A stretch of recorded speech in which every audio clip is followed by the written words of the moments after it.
पृथ्वी की रक्षा और जन कल्याण के हित के लिए अनेकों बार भगवान विष्णु की भांति भगवान शिव ने भी अवतार लिया है। भगवान शिव द्वारा लिया गया ऐसा ही एक अवतार है बटुक अवतार। बटुक का अर्थ होता है छोटा बच्चा। पौराणिक कथा के अनुसार एक बार मां पार्वती की पुत्री अशोक सुंदरी ने हुंड नामक दैत्य को अपनी बाल्यावस्था में एक श्राप दिया था कि उसकी मृत्यु अशोक सुंदरी के होने वाले पति नहुष के हाथों ही होगी। इसलिए बाल्यावस्था में ही हुंड ने नहुष का वध करने की योजना बनाई। मैं अशोक सुंदरी के श्राप को सिद्ध होने से पहले ही नष्ट कर दूंगा।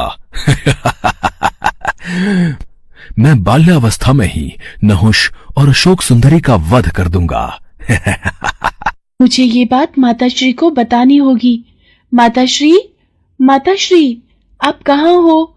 मेरा हृदय व्याकुल हो रहा है। क्या हुआ अशोक सुंदरी?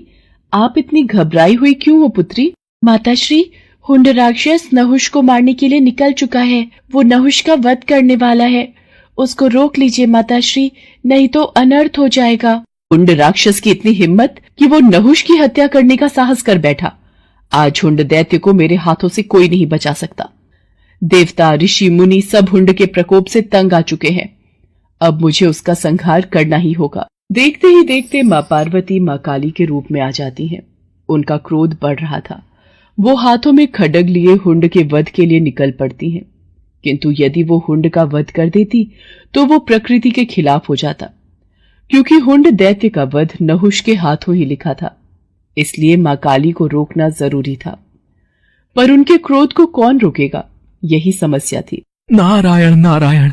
प्रभु, मां काली तो क्रोध में आकर हुंड का वध करने निकल चुकी हैं। अब इनके क्रोध को कौन शांत करेगा? कौन इन्हें रोकेगा? आप सही कह रहे हैं देवर्षि नारद। मां काली को यदि रोका नहीं गया तो अनर्थ हो जाएगा। अब तो सिर्फ महादेव ही उनके क्रोध को शांत कर सकते हैं, जिस प्रकार उन्होंने पहले भी कई बार मां काली के मार्ग में आकर उनके क्रोध को शांत किया है। आप तो जानते ही हैं देवर्षि नारद, जब देवी पार्वती अत्यंत क्रोधित होती हैं तो वो महाकाली का रूप धारण कर लेती हैं और फिर उनके क्रोध को शांत करना असंभव हो जाता है। इतनी देर में सभी देवी देवता भगवान विष्णु के पास प्रकट होते हैं। प्रभु, देवी काली अत्यंत क्रोधित हो चुकी है। संसार भय से कांप रहा है। प्रभु, कुछ कीजिए। प्रभु, कुछ कीजिए। आप चिंतित मत होइए देवराजेंद्र, हम सब भगवान शिव के पास चलते हैं। महादेव, सभी देवी देवता आपके पास विनती हेतु आए हैं, इनकी सहायता कीजिए। मैं आपकी क्या सहायता कर सकता हूँ ब्रह्मदेव? आखिर क्या हुआ है? महादेव, हुंड दैत्य को पता चल चुका है कि भविष्य में उसका वध आपके होने वाले जामाता नहुष के हाथों ही होगा, इसलिए वो उसकी हत्या हेतु निकला है। देवी पार्वती इसी कारण क्रोध में आ गई हैं और उन्होंने मां काली का रूप धारण कर लिया है। अब उनके क्रोध को केवल आप ही शांत कर सकते हैं देवाधिदेव। काली के क्रोध को शांत करने के लिए मुझे उनके सामने जाना होगा। सभी देवी देवताओं को आश्वासन देकर भगवान भोलेनाथ देवी काली के समक्ष प्रकट होते हैं। देवी काली क्रोध की अग्नि में जल रही थी। वो भगवान शिव को अपने सामने देखकर विशाल रूप धारण कर लेती हैं और उनका क्रोध अत्यधिक बढ़ जाता है। शिव जी भी उन्हें रोकने के लिए अपना विशाल रूप धारण कर लेते हैं। रुक जाओ देवी पार्वती, शांत हो जाओ। नहीं, अब मेरा क्रोध तभी शांत होगा जब मैं हुंड दैत्य का वध करूंगी। देवी पार्वती, यदि आपने हुंड का वध कर दिया तो हमारी पुत्री अशोक सुंदरी द्वारा दिए गए उस श्राप का क्या होगा? वो श्राप व्यर्थ जाएगा। आप उस श्राप की मर्यादा को कैसे भंग कर सकती हो? आप जानते हैं प्रभु, हुंड ने हमारी पुत्री और होने वाले जमाता को मारने का दुस्साहस किया है और आप कहते हैं कि मैं शांत हो जाऊं? नहीं। देवी पार्वती, आसमान की ओर देखिए। सभी देवी देवता आपके इस रौद्र रूप को देखकर घबरा रहे हैं। शांत हो जाओ पार्वती, यही संसार के हित में है। नहीं, अब मुझे कोई शांत नहीं कर सकता। आप मेरे मार्ग से हट जाइए, मैं आज नहीं रुकूंगी। पर रुकिए देवी पार्वती, हमारी पुत्री अशोक सुंदरी और नहुष दोनों ही सकुशल हैं, उन्हें कुछ नहीं हुआ।